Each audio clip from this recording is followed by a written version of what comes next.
Assalamualaikum warahmatullahi wabarakatuh. Selamat pagi teman-teman. Pada pertemuan kali ini kita akan membahas tentang fluida statis. Nah, sebelumnya tentu kalian pernah melihat air yang berada di dalam gelas, kolam yang berisi air.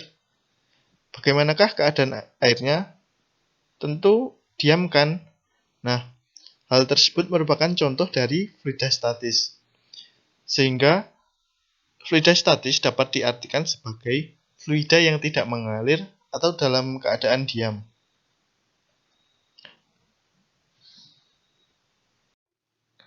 Berikut adalah peta konsep tentang fluida statis. Akan tetapi, untuk pertemuan kali ini, kita hanya akan membahas tentang tekanan, tekanan hidrostatis, tekanan mutlak, dan hukum Pascal beserta dengan penerapannya. A. Konsep fluida statis. Yang pertama adalah tekanan. Nah, tekanan didefinisikan sebagai gaya yang bekerja pada suatu bidang permukaan luas bidang tersebut. Atau jika dirumuskan menjadi P sama dengan F per A, di mana P merupakan tekanan dengan satuan Newton per meter kuadrat, F sama dengan gaya dengan satuan Newton, dan A merupakan luas permukaan atau dengan satuan meter kuadrat. Yang kedua adalah tekanan hidrostatis. Tekanan hidrostatis adalah tekanan zat cair yang disebabkan oleh berat zat cair itu sendiri. Tekanan hidrostatis sendiri diakibatkan oleh fluida yang tidak bergerak. Contoh dari adanya tekanan hidrostatis adalah waktu kita menyelam di kedalaman 2 meter dan di kedalaman 5 meter, tentu tekanan yang kita rasakan akan jauh lebih besar pada kedalaman 5 meter. Hal itu menunjukkan bahwa tekanan hidrostatis dipengaruhi oleh kedalaman. Pada gambar di samping terdapat bejana berhubungan, di mana tekanan hidrostatis pada bejana tersebut nilainya adalah sama, walaupun pada bejana berhubungan tersebut memiliki luas dan bentuk permukaan yang berbeda. Secara umum, tekanan hidrostatis dapat dirumuskan dalam persamaan P hidrostatis sama dengan rho GH, di mana pH sama dengan tekanan hidrostatis, rho merupakan massa jenis zat cair, G merupakan percepatan gravitasi, dan H adalah kedalaman zat cair. Pada tekanan hidrostatis dibagi menjadi dua, yaitu tekanan hidrostatis pada bejana yang berisi gabungan fluida dan tekanan hidrostatis pada pipa U yang berisi gabungan fluida. Pertama-tama kita bahas dulu tekanan hidrostatis pada bejana yang berisi gabungan fluida.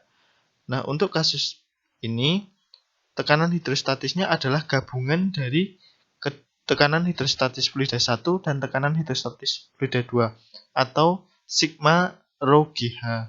Jadi kita harus mencari nilai dari tekanan hidrostatis pada fluida 1, kemudian kita jumlahkan dengan tekanan hidrostatis pada fluida 2. Untuk kasus yang kedua yaitu tekanan hidrostatis pada pipa U yang berisi gabungan fluida. Nah, kita tahu bahwa tekanan hidrostatis untuk kedalaman yang sama memiliki tekanan yang sama atau P1 sama dengan P2, sehingga P1 sama dengan rho 1 G H1 sama dengan P2 rho 2 G H2. Karena percepatan gravitasinya sama, maka kita bisa coret dan memperoleh persamaan rho 1 kali H1 sama dengan rho 2 kali H2. Berikut adalah contoh soal dari tekanan hidrostatis. Gambar di samping digunakan untuk mengetahui massa jenis minyak. Beda tinggi kolom minyak dan air 2 cm dan diketahui massa jenis air 1000 kg per meter kubik. Berapa massa jenis minyak? Untuk penyelesaiannya adalah diketahui HA sama dengan 10 cm dengan delta H sama dengan 2 cm. Kemudian HB sama dengan 10 min 2 cm atau sama dengan 8 cm. Kemudian massa jenis air atau rho air sama dengan 1000 kg per meter kubik. Kemudian yang ditanyakan adalah massa jenis minyak atau rho minyak. Kita tahu bahwa pada bejana berhubungan, tekanan hidrostatisnya adalah PA sama dengan PB, sehingga rho minyak kali G kali HA sama dengan rho air kali G kali HB.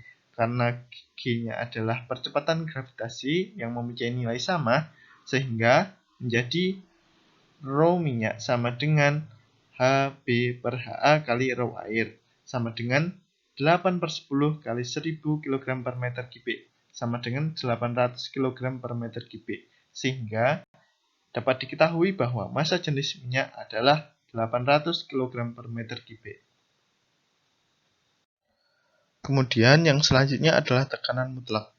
Tekanan mutlak dalam fluida merupakan jumlah tekanan atmosfer dengan tekanan hidrostatis, atau dapat dirumuskan dengan persamaan P gauge sama dengan P min PA atau P sama dengan P gauge plus PA, di mana P merupakan tekanan mutlak, PA sama dengan tekanan atmosfer, kemudian PG sama dengan tekanan terukur atau tekanan gauge.